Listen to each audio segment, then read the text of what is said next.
पिछले 72 घंटों में आपने देखा कि पाकिस्तान की फौज के ऊपर जो क्वाड कॉप्टर ड्रोन स्ट्राइक्स हैं वो तालिबान की जानिब से मल्टीप्लाइंगली उसको बढ़ाया गया और हमारे फौजी जवान भी शहीद हो रहे हैं। हमारे एफसी के पर्सनल जो हैं उनको भी निशाना बनाया गया, घात लगाकर जो आर्मर्ड व्हीकल्स हैं उनको भी तबाह किया गया। तो पिछले 72 घंटों के अंदर अफगानिस्तान की साइड से दहशतगर्दों ने पाकिस्तान के अंदर तश्कील बनाकर दाखिल होने की भी कोशिश की तो सूरत हाल बहुत ही कशीदा हो गई। अफगान बॉर्डर जो है वो इस वक्त मैदान जंग है और इस सब के अंदर दो तीन चीजें हैं जो तशवीशनाक हैं। एक तो ये कि इन दहशतगर्दों ने जो ड्रोन टेक्नोलॉजी का इस्तेमाल शुरू कर दिया है और जिस तरीके से ये ड्रोन्स का इस्तेमाल कर रहे हैं और ड्रोन्स का इस्तेमाल करके सिक्योरिटी फोर्सेस को और मकामी लोगों को, अमन कमेटीज को, ब्यूरोक्रेसी को निशाना बनाकर रिट ऑफ द स्टेट जो है दर हकीकत ये उसे चैलेंज करना। बीवियों तक को उठा के ले जाएंगे, उनकी माओं को उठा के ले जाएंगे, उनके घरों के अंदर जाके दरवाजे तोड़ेंगे रातों के अंधेरों के अंदर। तो फिर आपके ख्याल में हर कोई तो बेगैरत नहीं होता। मिलिट्री इंटेलिजेंस डायरेक्टरेट की जो रिपोर्ट है, जो चैटर चल रही है मार्गिला के ऊपर, वो ये है कि सर फौज को आपने 75 साल से जो चूरन बेचा है और अब आसिम मुनीर जो दिन के वक्त मुल्ला मुनीर है, शाम को चाचू विस्की है, जो उन्होंने आके नैरेटिव बेचा है वो ये बेचा है कि हम कश्मीर आजाद कराएंगे, हम फलस्तीन के हक के अंदर लड़ेंगे। ये सिलसिला जिस किस्म का बन गया है, ये मसला हमारे जो है वो खिलाफ जाएगा। ये जो एक नस्ल है, ये दहशतगर्दी की नस्ल जिसको हम तालिबान बदकिस्मती से कहते हैं, ये तालिबान नहीं है, ये दहशतगर्द है भाई। ये दहशतगर्द है जो कि मैं पहले कहता हूँ, ये आपको और मुझे, हम लोगों को ये मारने पे तुले में। इन पे जबान है कोई नहीं है, इनकी जबान सिर्फ एक है, कत्ल कत्ल कत्ल। ये कातिल है और इनके साथ आप क्या बात करोगे मुझे बता दो। ये एस्टैब्लिश हो गया है कि वो ना सिर्फ उनसे ताउन कर रहे हैं, उनको फंडिंग कर रहे हैं, उनको असला दे रहे हैं और अपनी कुव्वत समझते हैं टीटीपी को।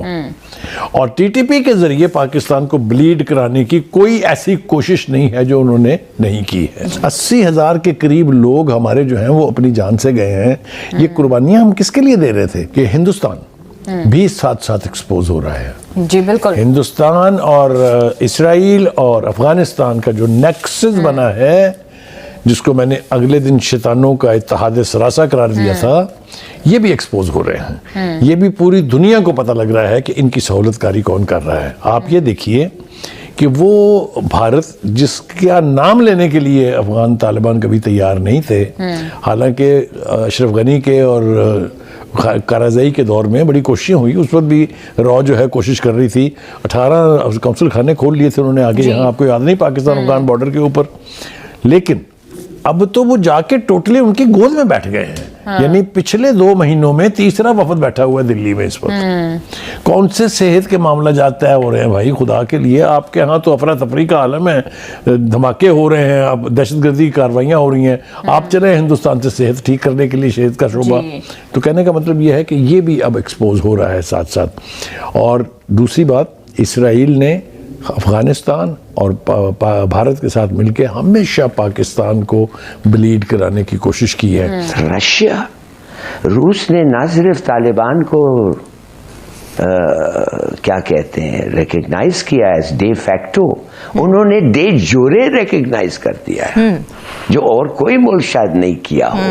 मेरे ख्याल में इंडिया भी नहीं किया हो। True. अब बात असल ये है, एक कंसर्टेड इमेज, एक कंसर्टेड पॉलिसी ड्राइव है।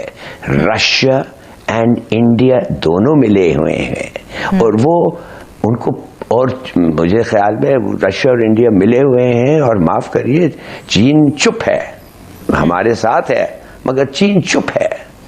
और वजह यह है कि डिप्लोमेटिक और पॉलिटिकल हेफ्ट जो है रशिया और इंडिया का, वो काउंटर एक्ट कर रहा है हमारा जो डिप्लोमेसी है और मुस्लिम वर्ल्ड के जो लोग कह रहे हैं, और कतर और तुर्की और ये और वो जो देख रहे हैं हो रहा है अफगानिस्तान में, मगर they are countering it. How? देखिए, अफगानिस्तान को इंडिया एक प्रॉक्सी रखना चाहता है। Afghanistan is an Indian proxy, और अफगानिस्तान को to retain it as an Indian proxy, India कुछ भी करेगा और हर चीज कहेगा और खूब पैसे खर्चेगा, और आज पैसे खर्च रहा है। ये तो हम समझते हैं वो क्यों हो रहा है, राइट। मगर मैं जो हैरान हो गया हूं कि अमेरिका भी अफगानिस्तान को अब असिस्टेंस दे रहा है।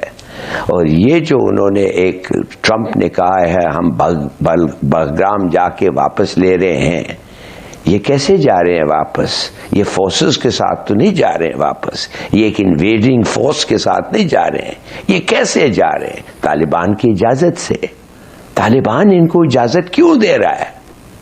अगर दे, और इतना कॉन्फिडेंट क्यों है ये कि हम जा रहे हैं उधर, और लड़ाई करके नहीं जा रहे हैं, वो खरीद के जा रहे हैं, वो एड दे के जा रहे हैं। तो in other words line up देखिए, अफगानिस्तान तालिबान के पास इस वक्त इजराइल है, हिंदुस्तान है, रूस है, और अमेरिका भी वापस जाना चाहता है।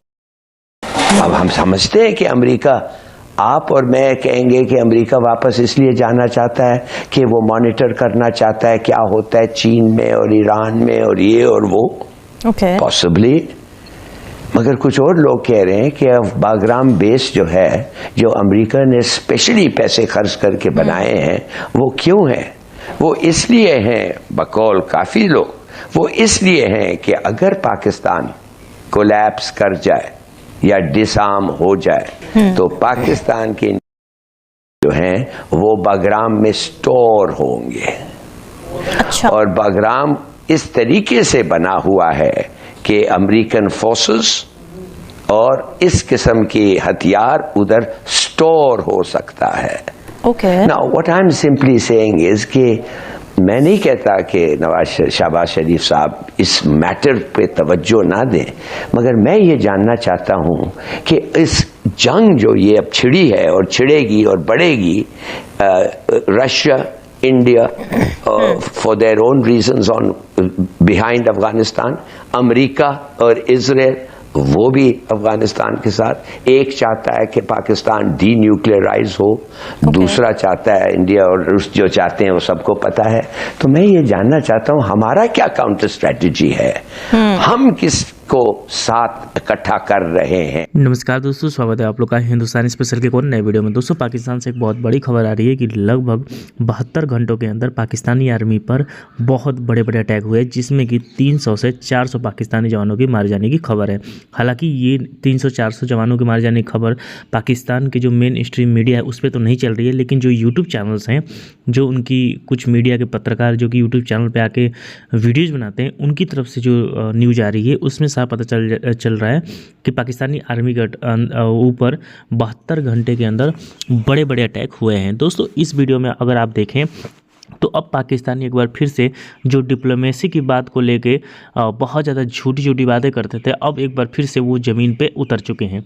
अगर आप देखें हिलाली का भी ये मानना है कि रूस और भारत साथ मिलकर पाकिस्तान को ब्लीड करना चाहते हैं, मतलब पाकिस्तान पर अटैक करना चाहते हैं। और इसमें जो अहम भूमिका है वो तालिबान अफ़गानिस्तान जो है वो बना हुआ है।